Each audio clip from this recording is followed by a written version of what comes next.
Ako, si LJ. At kung narinig mo ang unang bahagi ng kwentong ito, alam mo na, may mga gabi na hindi talaga nagtapos. Akala nila tapos na. Akala nila nakaligtas na sila. Pero may mga lugar na hindi ka basta pinapalabas.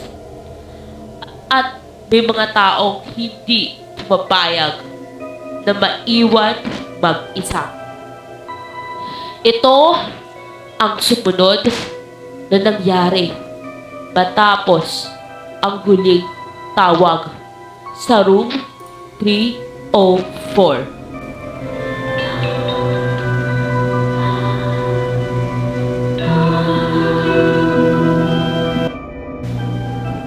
Sa recording, maririnig mo ang katahimikan. Hindi yung katahimikang ligtas, kundi yung katahimikang may kulang. 4 silang pumasok. 3 beses na lang ang malinaw. Nandito na tayo sa labas. Pero bakit parang hindi pa rin ako makahinga? Parang may naiwan sa loob. Parang may kulang. Hindi ko alam kung iniisip ko lang. Pero ramdam ko, may nakatingin pa rin. Kahit nasa ilaw na tayo, ramdam ko pa rin siya sa likod ko. Hindi ba natin napansin? Parang may nawala.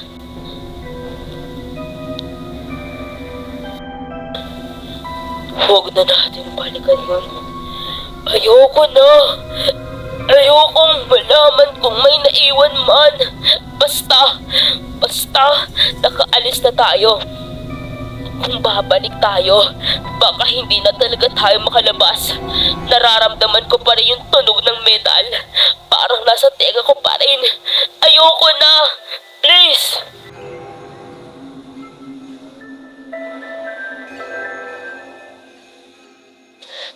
Hindi tayo pwedeng umalis ng ganito. May mali. May tahimik. Masyado. Kanina 4 ang hakbang natin. Ngayon, 3 na lang ang naririnig ko. Kung iiwan natin to nang hindi alam ang totoo, habang buhay tayong babalikan nito.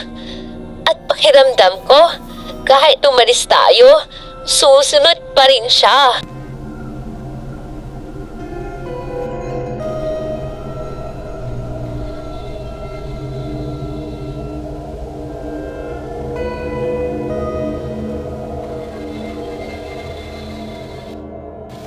Dito, nagbago ang lahat. Hindi dahil sa nakita nila ang killer, kundi dahil sa naalala nila kung sino ang nawala. Noel! Hindi ko na siya naririnig. Kanina nasa kanan ko siya. Ramdam ko pa yung braso niya. Kailan siya nawala? Kailan tayo tumigil na bilangin ng isa't isa? Diyos ko! Iniwan ba natin siya? O siya na ang pinili?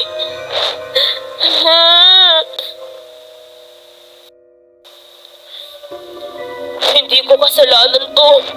Hindi ko alam. Tumakbo lang ako. Lahat tayo tumakbo. Hindi ko napansin. Hindi ko sinasadya.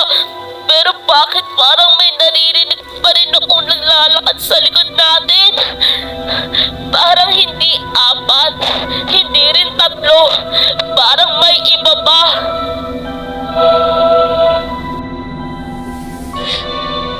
Himig! Makinig kayo! Hindi ang yabag natin. Mas mabigat, mas mabagal, at bawat hakbang parang sinasadya na ipaalam na malapit na siya. Hindi na tayo hinahabol. Pinaglalaruan na lang na tayo.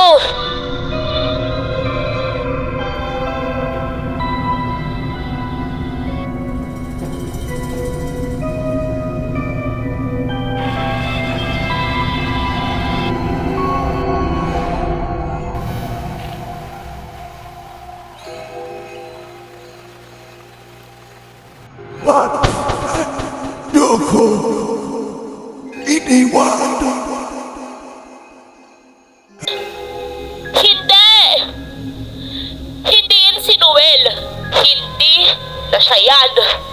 Noel, kung naririnig mo kami, sabihin mo. Sabihin mo na ikaw yan. Diyos ko, huwag kang sumagot ng ganyan.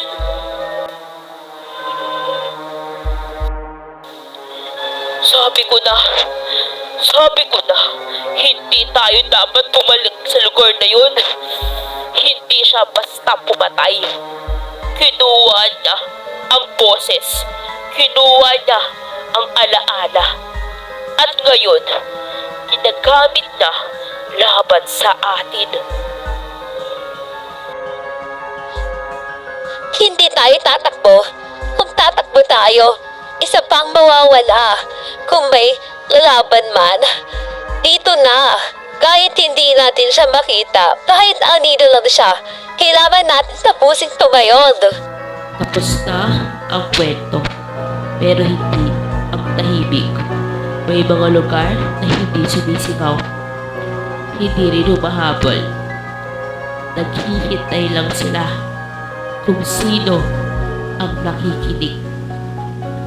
Si Mara ang nakaligtas. Pero ang tanong, ano pa talaga ang ibig sabihin ng salitang ligtas? Minsan, hindi ka kinukuha ng dilim. Minsan, hinahayaan ka lang nitong umalis.